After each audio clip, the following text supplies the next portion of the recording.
of Let's Talk Money with Friends. Oh boy, every Wednesday I get the opportunity to come to you, to your home, cars, wherever you at, to share some really important concepts about money. We say about life and everything else, especially business ideas. So tonight's topic is great because tonight's topic is about you having a plan. Let's talk money with friends. From the get-go, from the beginning, we said that it's so important that you have a plan, because without a plan, you won't know where you're going. So I'm excited because tonight we're gonna be speaking specifically about having a SMART plan. And all my friends who are on are gonna be helping me with the definition, with helping you understanding what does it really take to have a SMART plan, because a SMART plan matters. So without further ado, I want to give them an opportunity to introduce themselves. Some of them you've seen. I have a new friend here. Well, I was just introduced to her yesterday, and I'm so excited that she's able to be on the show. So why don't we start with Sam, and then we'll go with Dr. Carey, and then we'll go to John. Sam, why don't you introduce yourself and let us know who you are, what you do, and why you decided to be part of the show tonight. Oh, thank you for having me, Gabrielle. My name is Sam Abel. I am a realtor out in Massachusetts, and I'm located and I service Merrimack Valley and the greater Boston areas. I am here tonight to talk to you guys about SMART goals and have a great discussion about why it's important and how it can be beneficial to you and how you can make it your own when it comes to doing it for yourself. Correct. Thank you. Thank you for coming. I really appreciate it. And Dr. Carey, you can go next. Hi, I'm Dr. Carey Occasion. I work for the Department of Ed, as well as help companies make educational decisions. I'm so excited to be here. I have been, making goals my whole life, whether it was losing weight or getting a PhD, and really chunking them into small pieces. So I'm really excited to be here as well. Thank you so much, Gabrielle. Yeah, thank you. Thank you for being here. And my friend, John. John, please introduce yourself quickly. Okay, I'm John Warren. I'm an enrolled agent. I have a tax business in West Medford, just outside Boston. And enrolled agents are credentialed by the U.S. Treasury to represent taxpayers before the IRS in tax matters. It's the only federal credential that has unlimited rights to help taxpayers. Correct. Tax business is an unregulated industry. Mm-hmm. You're going to choose someone to prepare your tax return or go for someone for tax. Be choosy and make sure you find a credentialed professional. I certainly wouldn't want to buy a house without going to a qualified realtor like Sam. It's a lot at stake. Yeah, a lot at stake. That's why you and I both joined IEAs, the enrolled agent. And in order for me, I remember 10 years ago when I was initiating, I decided to initiate that plan of having my EA license. I had a SMART plan. I took the time to specifically determine when and why and how I was going to get it. So without further ado, let's start with our first question. Why is it important? Why should we have a plan? Because we've been talking about it on the show, but let's just start with that question. Why should we all have a plan? Let's start with Dr. Carey. Yeah, I was thinking about this a lot, and it helps you, if you have a why, it helps you to achieve that goal. But then I was recently thinking about how I develop project plans, and there are SMART goals in those project plans, and they really serve as a record of the work that you've accomplished. So if you think about it in a work related way, it's like you actually have a record of all the things that you've done to get to this specific goal. So that's nice. You can showcase that work, and it's almost like a self-audit. So when I'm thinking about it from a work perspective, it's really helpful to have that record and also break it up into chunks. Yeah, you have to have it in writing, right? Right, Sam? Yes, definitely. Yeah, go ahead. Why should we have a plan, Sam? So we should definitely have a plan, because the same way when we drive our cars every day from, point A to point B, we know that our plan is to take a left and then take a right.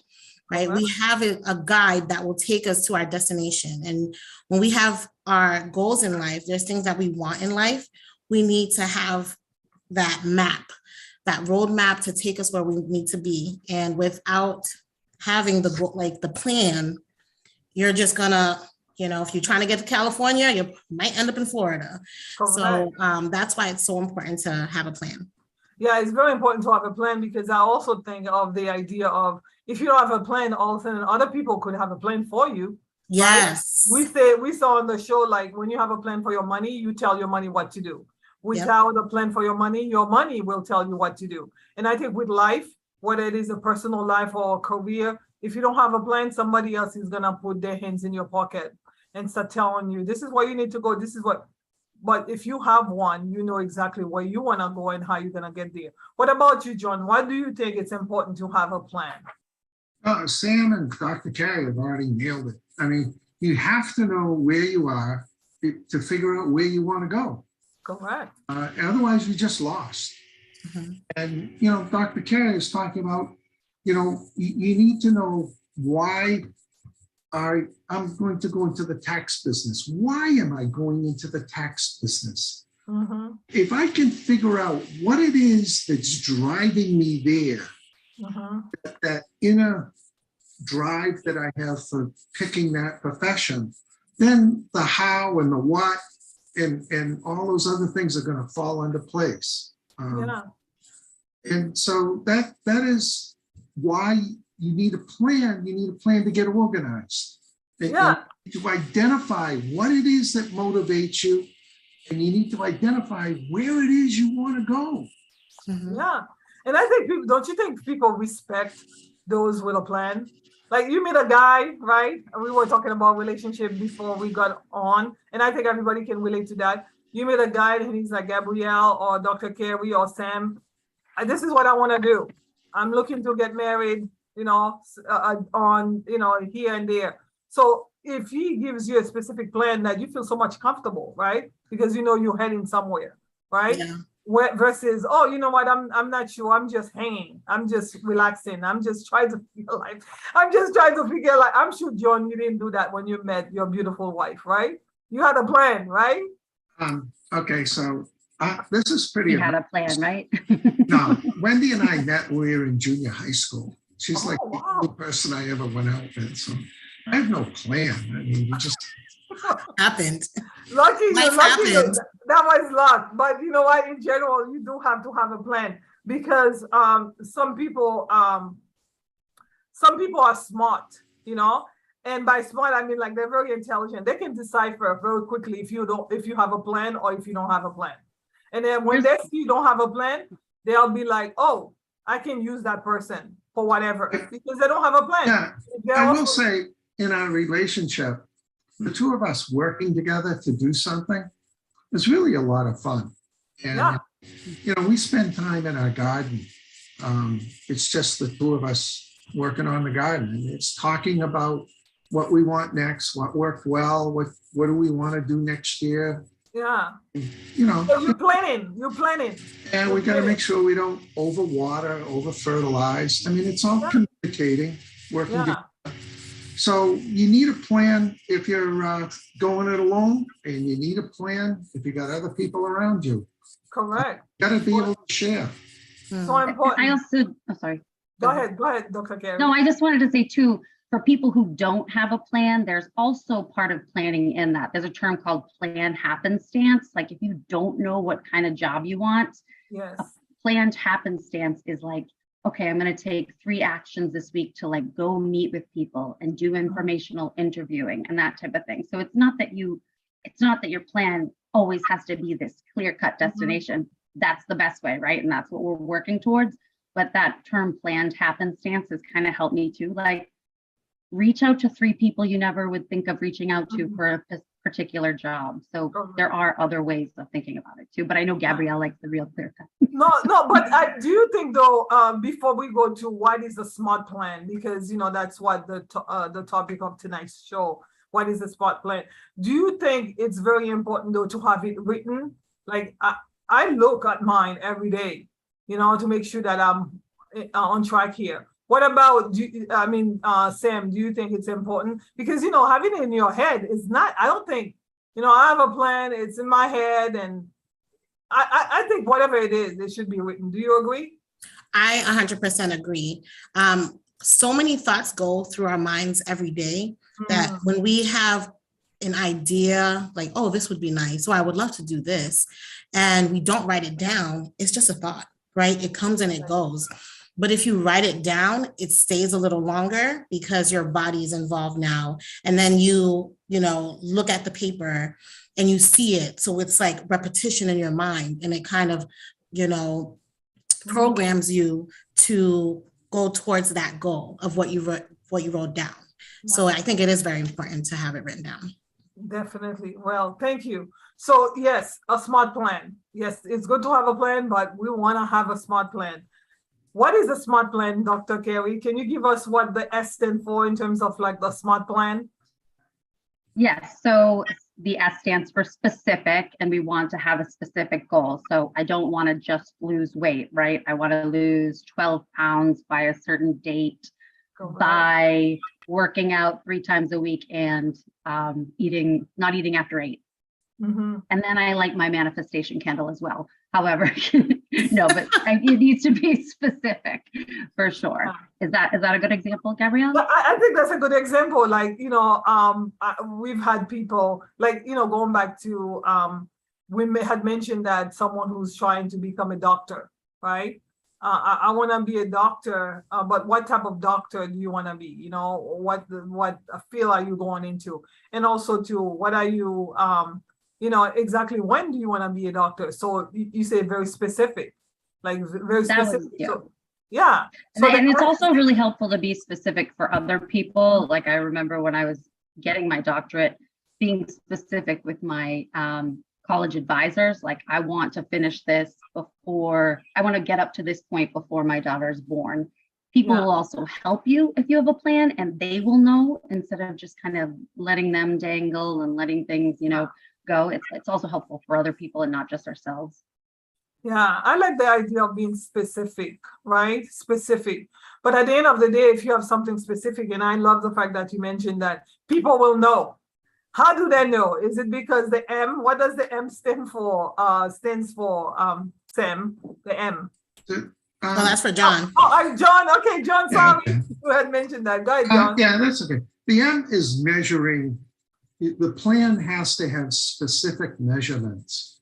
So a business plan, you need to know how many cups of coffee, how many muffins, ice cream cones, how many clients, how many haircuts are you going to do every day to get the revenue that you need to stay in business? Correct. And you need to decide how many cups of coffee am I going to sell before 7 a.m.? Not that many. Maybe between 8 and 9, I'm going to sell a lot, but you got to figure out like how many am I going to sell after 10 a.m.? How late am I going to be open? And from those specific measurements now, you can determine like, wait, how am I marketing the right way? Am I doing the right outreach? So I know how many clients I have seen over the last 5 years. What day? In my business, April 15th is a hard deadline. Correct. Prepare tax returns after April 15th. No one wants an appointment after the tax deadline. I know how many I have to do. And if it's March 30th and I've done 10 returns, how many am I going to do in the next 2 weeks to reach my tax season goal? Correct. You need to know in February, how many am I done? Am I ahead of my schedule? Am I behind my schedule? And where am I on March 1st? It's impossible to do 100 returns in a day. That's, you might do 100 in a week. Correct. But, there's only so much time in a work day, and there are only certain times that people are available.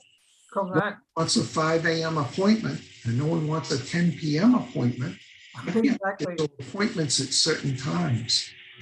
So that's why having measurable goals correct. what account is really all about. Yeah, I think being the measurable goals helps other people to hold you accountable. Because if you're saying like, I want to get my PhD, I want to go to medical school, but you haven't applied for anything, you haven't submitted any application for medical school, then you definitely not going. Yes. I remember this one lady saying like, I want to get married. One of the measurable things that she did was she opened up a wedding account. You have to do that. I Yeah, talked about business, but I mean, let's talk about personal finance. This is really correct. serious.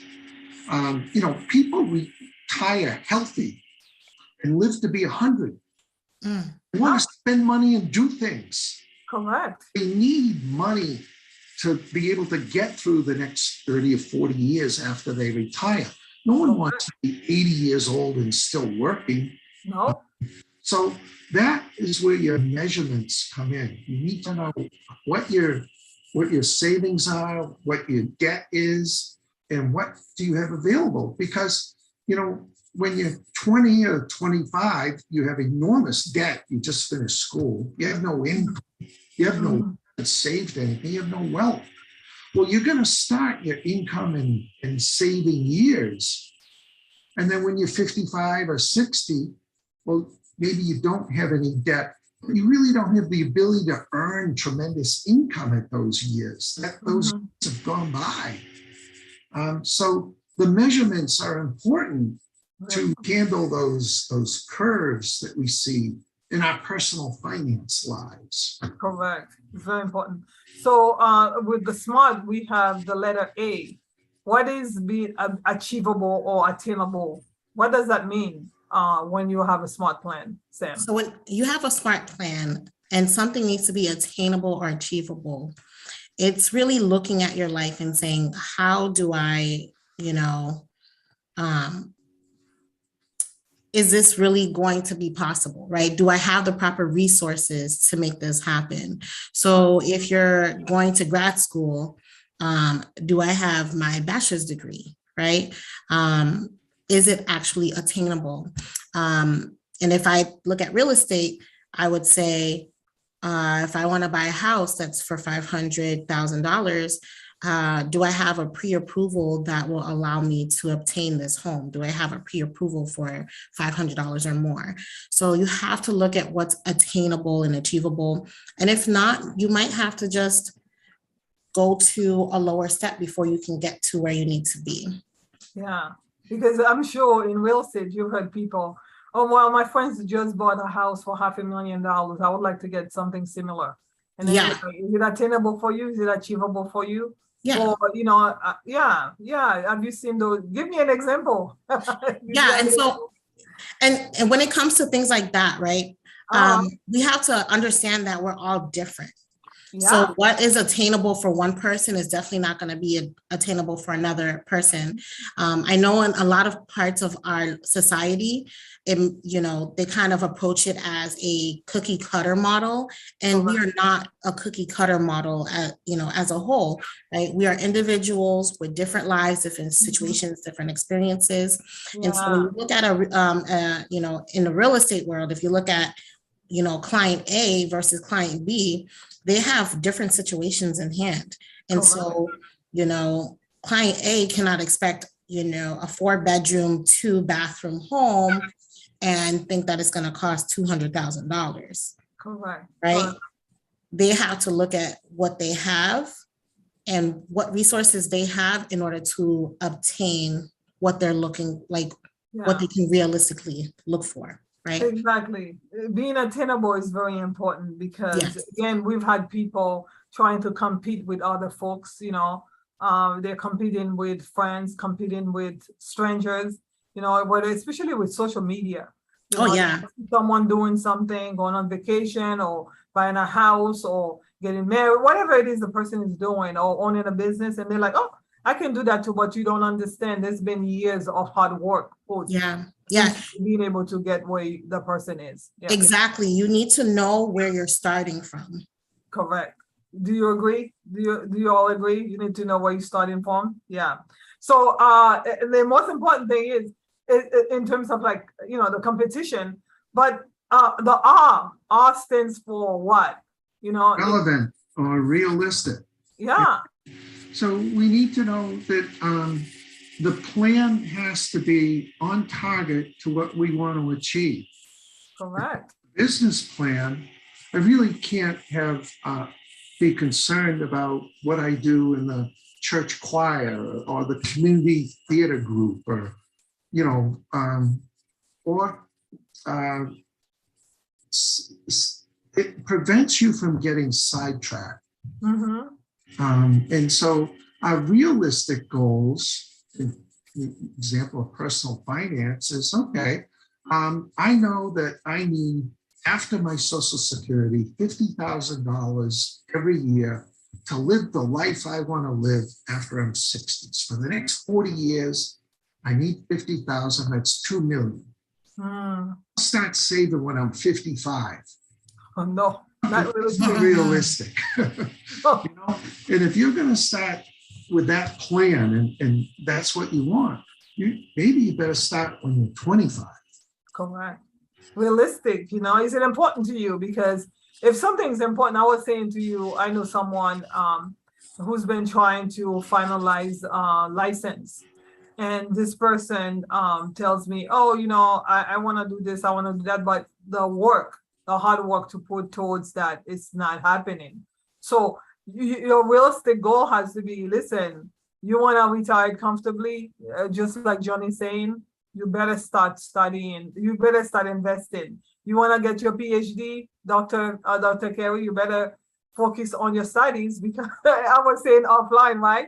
Years ago when I was going to grad school, I was saying to this friend of mine, we're about the same age. I say, oh, why don't you all go? Why don't we go together? She's like, no, I cannot. And I said to her, I was like, why? Because I have too many friends.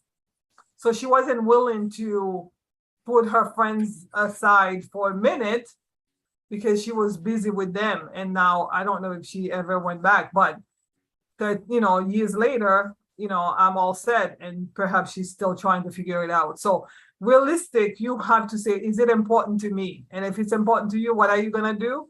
Put all the time that you need and put all the effort that you need. That's what being smart is. You cannot be letting people, that's why going back to being specific, if you don't have a plan, you don't have a specific plan, somebody's going to tell you what to do. Yep. Whether they verbalize it or they do it with their behaviors, or they do it with their actions, or the way they really deter you, the deterrence, like, come over here, I need you over here, I need you over there. So at the end of the day, everything's said and done. But what about the T in SMART? Who would like to, sorry. go ahead, Dr. Carey. So the T is time bound, right? It has to be by a specific time, you know, deadline or due date.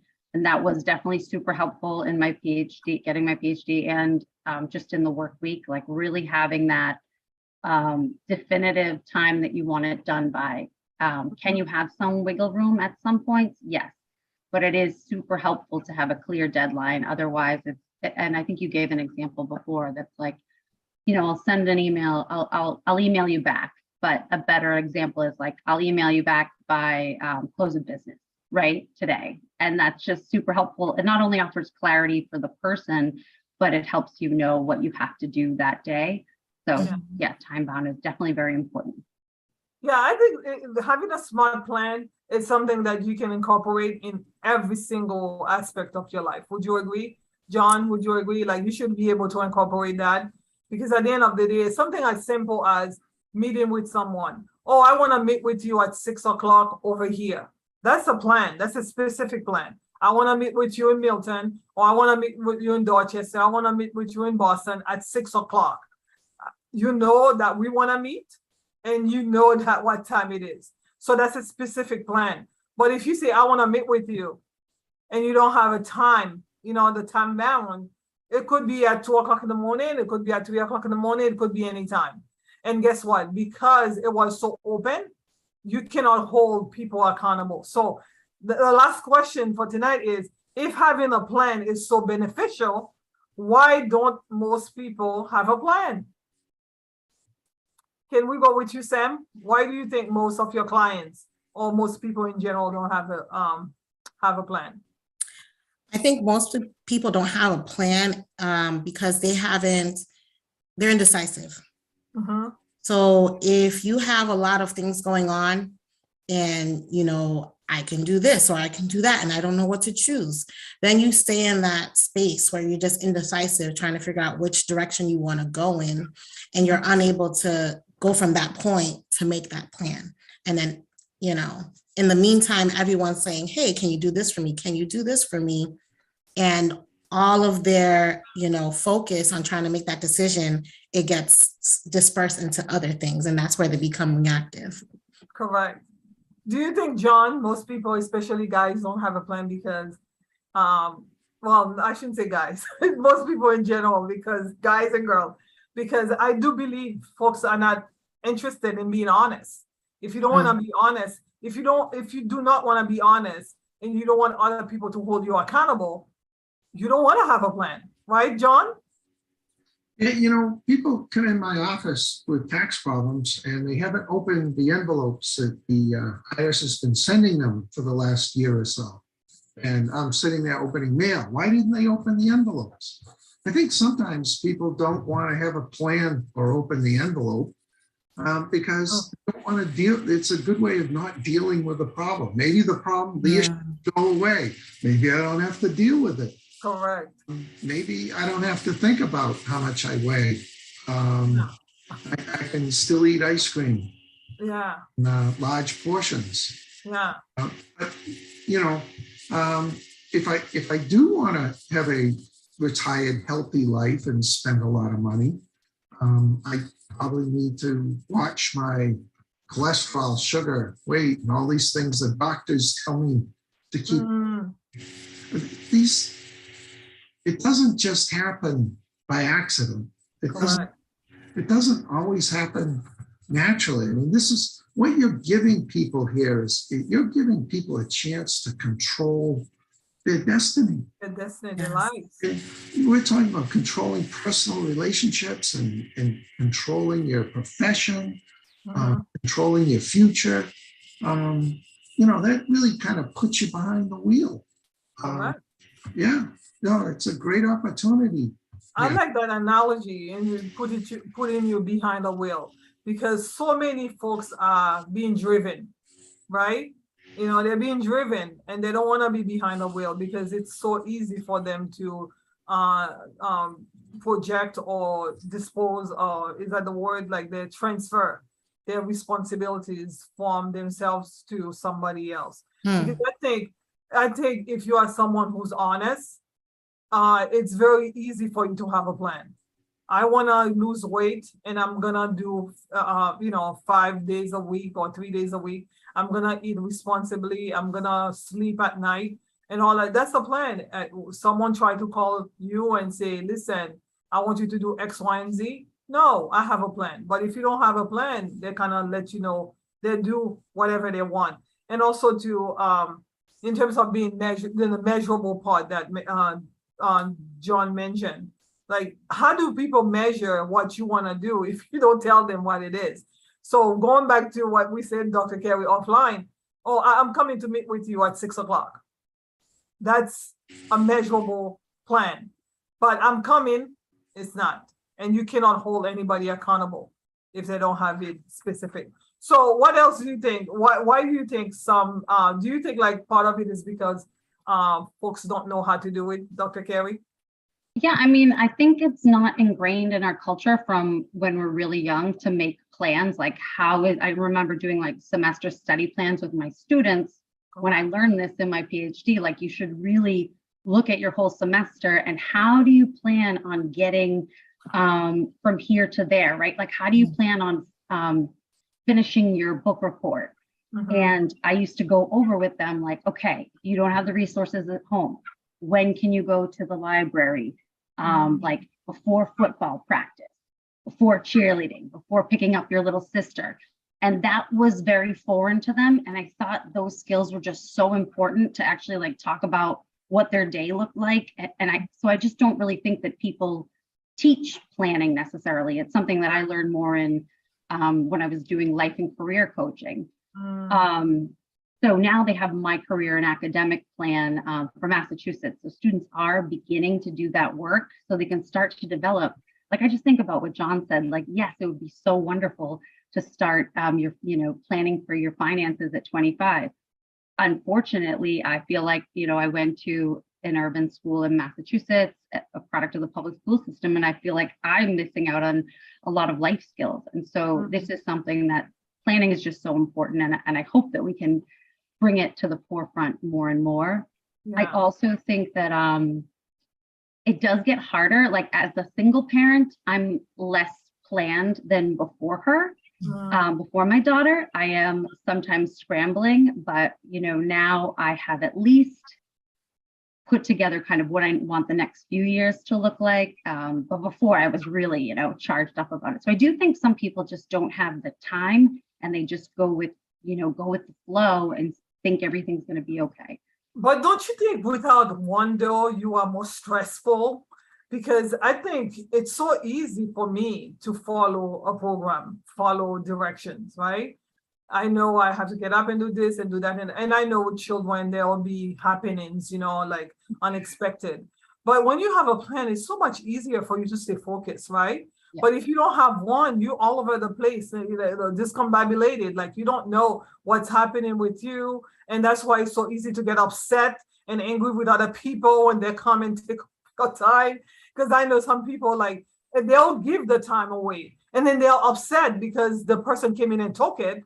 But because you didn't have a plan, really, you didn't have a plan for that time. So that's why it was very easy for somebody else to come and get it.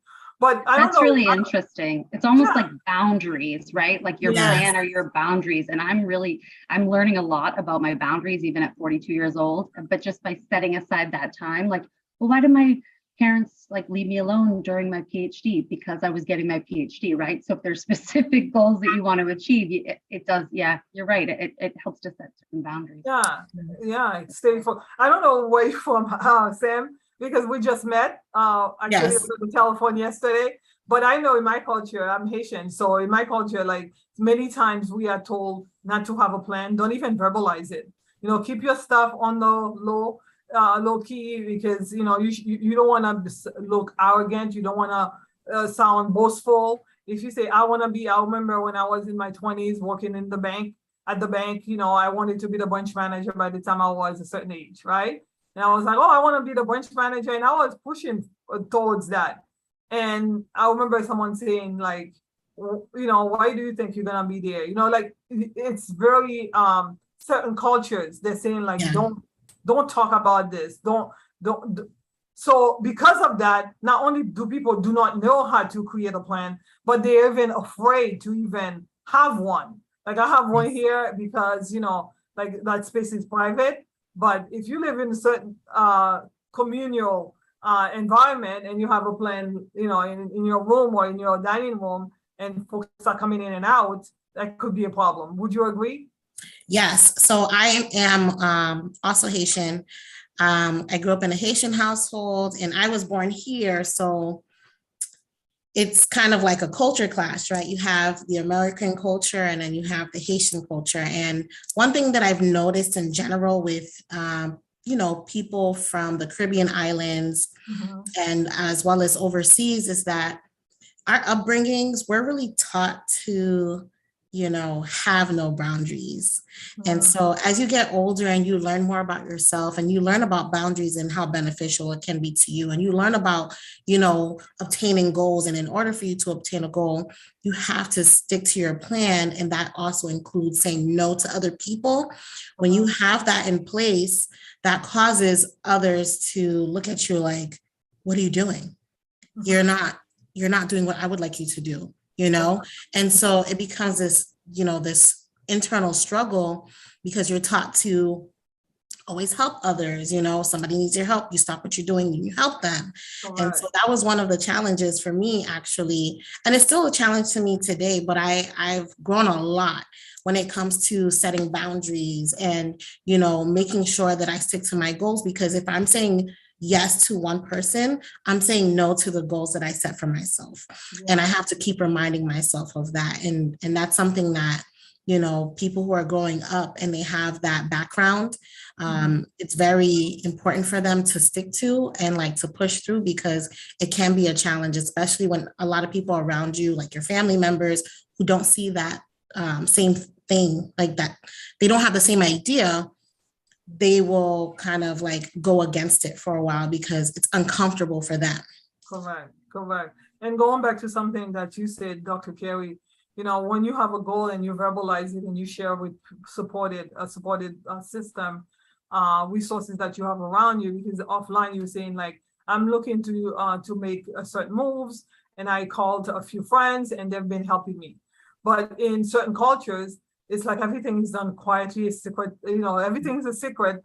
And because of that, nobody's learning from each other. We're not learning from one another. You go and buy a house, and that house was purchased very secretly, right? You've had people come to you and say, I want to buy a house, but I don't want to tell anybody in my environment. No one from church, no one from, and because of that, someone who's sitting at church, a single person or a young married couple who's looking to do the same thing, it's so hard for them to get started because they're always starting from the ground floor, from no knowledge whatsoever. And that's why, thank you, John, I decided that to whom much is given, much is required. Yeah. And I've read the Bible long enough and enough to know that there's so much available for all of us. And that's why I decided to do this show.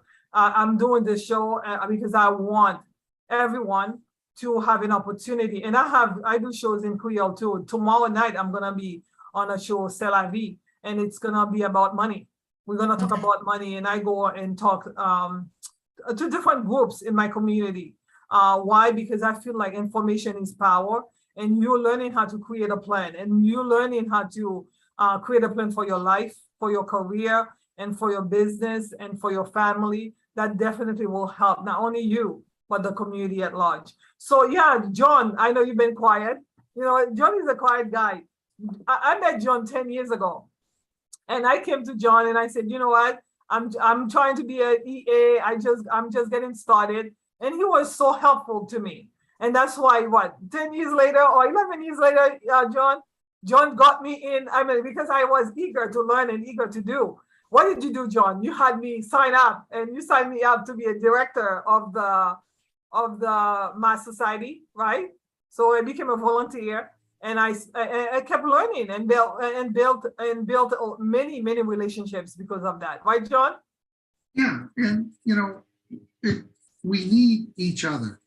Yeah, we do in families, but we also need each other in a professional environment. Correct. And so my professional relationships, my friends and my family, and this is why like a business plan can work, because I don't need to take my business plan and go home and boast about it. Correct. I'm putting this plan together because I want to keep track of ways that I can improve. Mm-hmm. And I want to keep an eye on other people who want to succeed. Correct. And when I find someone who wants to take a step forward, it's up to me to help them walk and help them get going. And that's how we work together. Well, that's no different than how your parents nurtured you. They didn't brag about it or boast about it. They were there for you. And that's how you're there for your family. So that, you can. For your friends. For your friends, for your community, for everybody around you. It's so important because there's so much that we can give to one another and how we can help each other, but we have to have the desire. And I want everybody to be successful. Yes, go ahead, John. So, my professional conduct and behaviors doesn't work when I take it home with my close family. Correct. I have to, react and handle things differently. Correct. If I took my family behaviors and relationship techniques and applied it in my business, they think I was some kind of a weirdo. They don't expect that from a tax guy. So there are these work-life balances that are necessary to succeed in each area.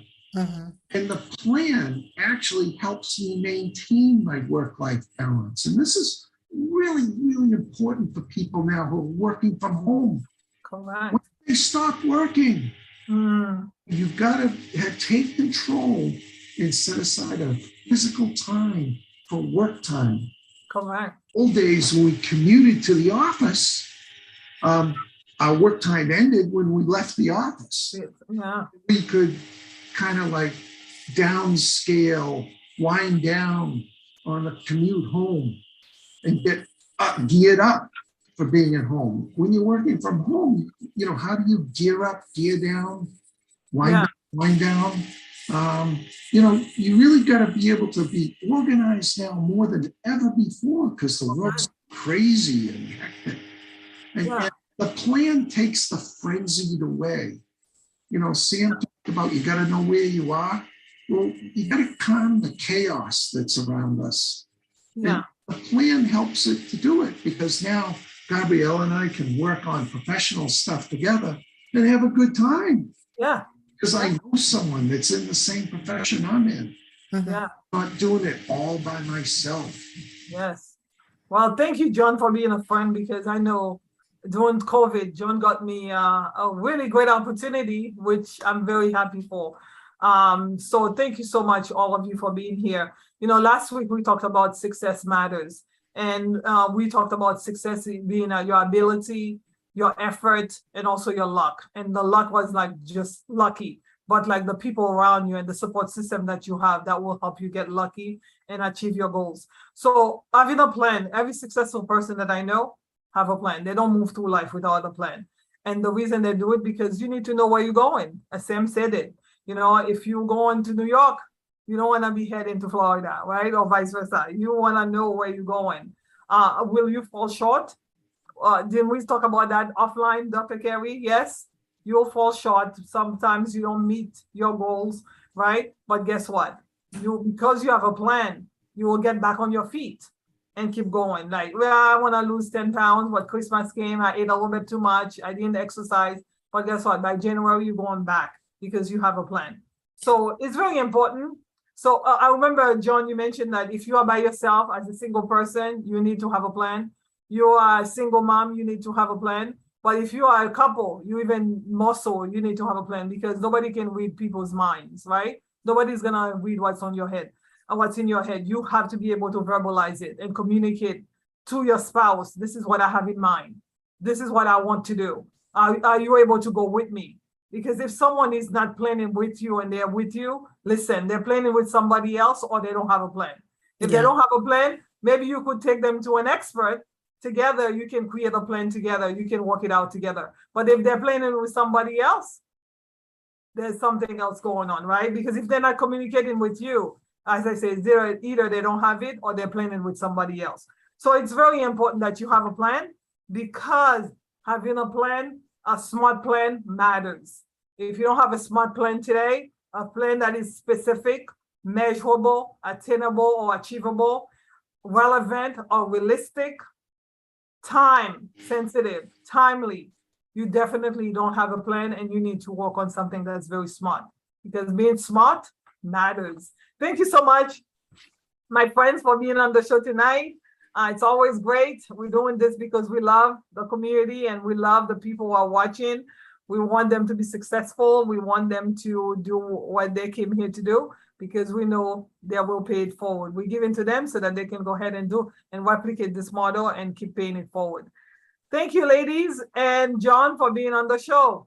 We're going offline, but please do not hang up. Thank you. Have a blessed, actually, I should say have a blessed day, everyone. Please tag, share, and make a comment. Share this live. Let your friends know that there is a community here with Let's Talk Money with Friends that's making a difference. We are making a difference. We know we are. We get in those calls, right? But at the end of the day, we need you to help us spread the word. Let your friends know what we're doing here in Boston and throughout the country because this is the World Wide Web, right? You can get access to this anywhere you are.